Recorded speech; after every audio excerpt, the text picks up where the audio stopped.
एक गांव था जिसका नाम सलमपुर था, जहां पे लोग काफी पढ़े लिखे समझदार रहते थे।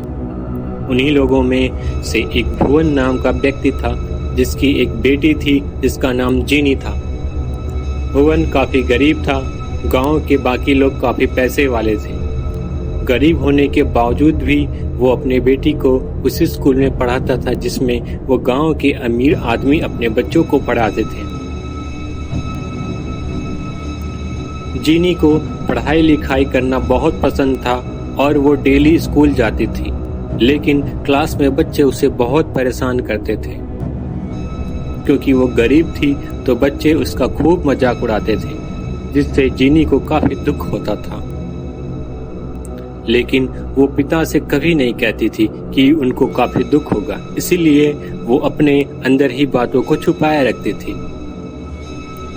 दिन भी बीतते गए। एक दिन जब जीनी शाम को स्कूल से छुट्टी होने पर घर जा रही थी तो काफी उसे देर हो गई और बस छूट गई और वो पैदल ही घर की तरफ चलने लगती। गांव का रास्ता एक घने जंगल से होकर जाता था। जीनी रास्ते से होते हुए जाती है। जब वो जंगल के पास पहुंचती है तब तक रात हो जाती है, जिससे उसे काफी डर भी लगता है, लेकिन वो हिम्मत करके आगे बढ़ती रहती है। तभी अचानक से जंगल से रोने की आवाज आने लगती है।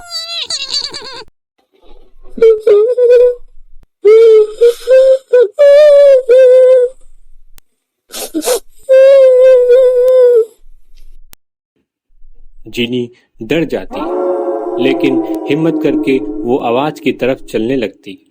आगे बढ़ते ही उसे एक पेड़ के पास लड़की दिखाई देती, जिसका पहनावा बिल्कुल एक स्टूडेंट की तरह था, लेकिन चेहरा थोड़ा अजीब था। लेकिन जीनी हिम्मत करके उसके पास जाती है और पूछती है, तुम कौन हो और क्यों रो रही हो? तो चुड़ैल बोलती है, मेरा नाम रानी है और मैं मर चुकी हूँ, जिससे मैं चुड़ैल बन चुकी हूँ और मैं यहाँ अकेली हूँ। मैं कहाँ जाऊँ, मुझे कुछ भी नहीं पता। तो जीनी कहती है, रानी, मेरी कोई फ्रेंड नहीं है, मेरे साथ चलो, मेरी फ्रेंड बनकर। ये सुनते ही रानी बहुत खुश हो जाती है और कहती है, ठीक है, मुझे भी एक दोस्त चाहिए था। दोनों साथ घर की तरफ चलने लगती है। कुछ टाइम बाद दोनों घर पे पहुंच जाती है। वहां पर उसके पिता उसका इंतजार कर रहे थे।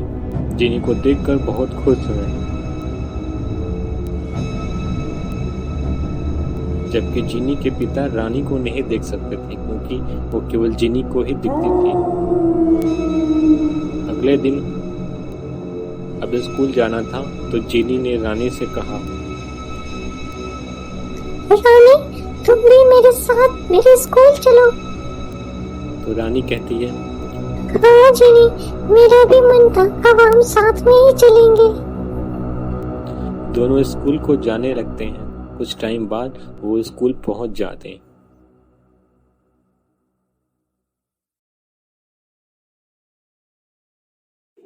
जीनी को कुछ पता नहीं था कि आज उसके साथ क्या होने वाला है, क्योंकि जीनी की फ्रेंड रानी कोई सामान्य चुड़ैल नहीं थी। अब तक आपने देखा जीनी और चुड़ैल दोनों आपस में कैसे फ्रेंड बनती हैं और कैसे स्कूल आती हैं। अब आगे।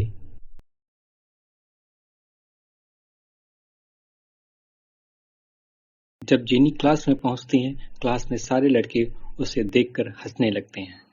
उनमें से एक लड़का बोलता है, अरे ये देखो, कौन आया है जीनी। सभी लड़के उसे देखकर हंसने लगते हैं और कहते हैं, अरे हाँ, ये तो जीनी है। सभी लड़के उसका नाम लेकर चिढ़ाते हैं, जीनी जीनी जीनी लले जीनी जीनी जीनी लले लले जीनी जीनी जीनी लले जीनी। ये सुनकर जीनी को काफी दुख होता है और फिर भी वो अपने बेंच की तरफ बैठने के लिए जाती है। तभी एक लड़का पीछे से उसका बेंच खींच देता है। जीनी बेचारी नीचे की तरफ गिर जाती है। तभी अचानक से चुड़ैल आ जाती है। यह सब देखकर चुड़ैल को बहुत गुस्सा आता है और चुड़ैल कहती है, तुम लोगों ने मेरे दोस्त के साथ अच्छा नहीं किया। अब मैं तुम्हें सबको सबक सिखा दूंगी। तभी जिस लड़के ने बेंच खींचा हुआ था वह जब अपने बेंच पर बैठने जाता है उसका बेंच अपने आप पीछे की तरफ हट जाता है और लड़का धड़ाम से नीचे गिरता है। यह सब बाकी लड़के देखकर बहुत हैरान हो जाते हैं और बेंच अपने आप पीछे कैसे हट गया यह सब देखकर सभी लड़के हक्के बक्के रह जाते हैं। और जब बाकी लोग अपने बेंच पर बैठने जाते हैं तो उनका बेंच भी पीछे की तरफ खिसक जाता है और वो सभी धड़ाम से नीचे गिर जाते हैं। ऐसे देखकर सभी काफी हैरान हो जाते हैं, आखिर यह क्या हो रहा है। और यह सब जीनी देख रही थी।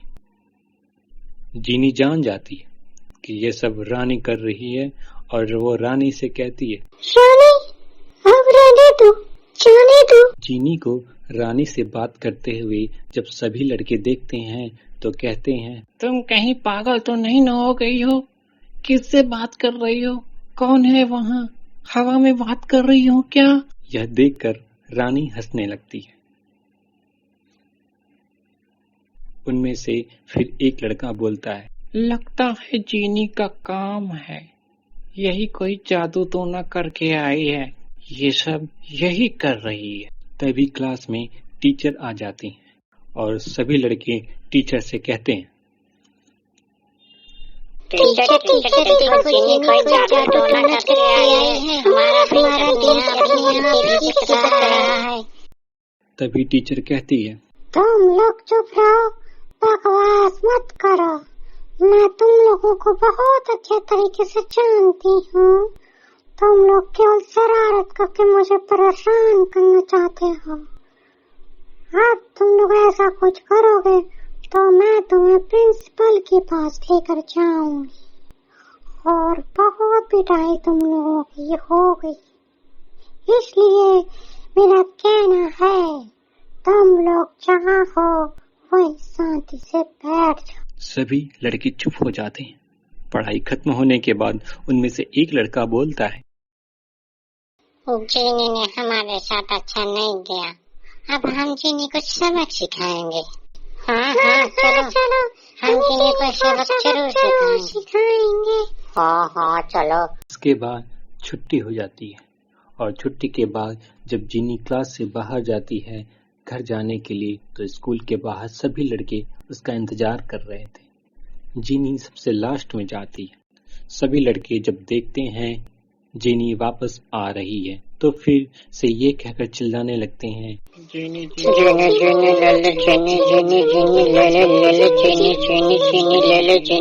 जीनी। जब चुड़ैल ये सब देखती है तो वो बहुत गुस्सा होती है और कहती है, लगता है तुम लोग अभी सुधरे नहीं। तभी जीनी कहती है, रानी शांत हो जाओ, जाने दो इनको, रहने दो। चुड़ैल कहती है, ठीक है जीनी, अगर तुम कहती हो तो ठीक है।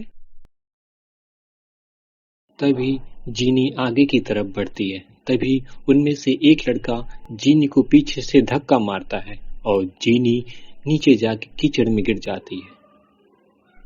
रानी चुड़ैल ये देखकर बहुत गुस्सा हो जाती है और कहती, तुम्हें मैंने पिछली बार इसलिए माफ किया था क्योंकि जीनी ने मुझसे कहा था, लेकिन अब मैं किसी की नहीं सुनूंगी।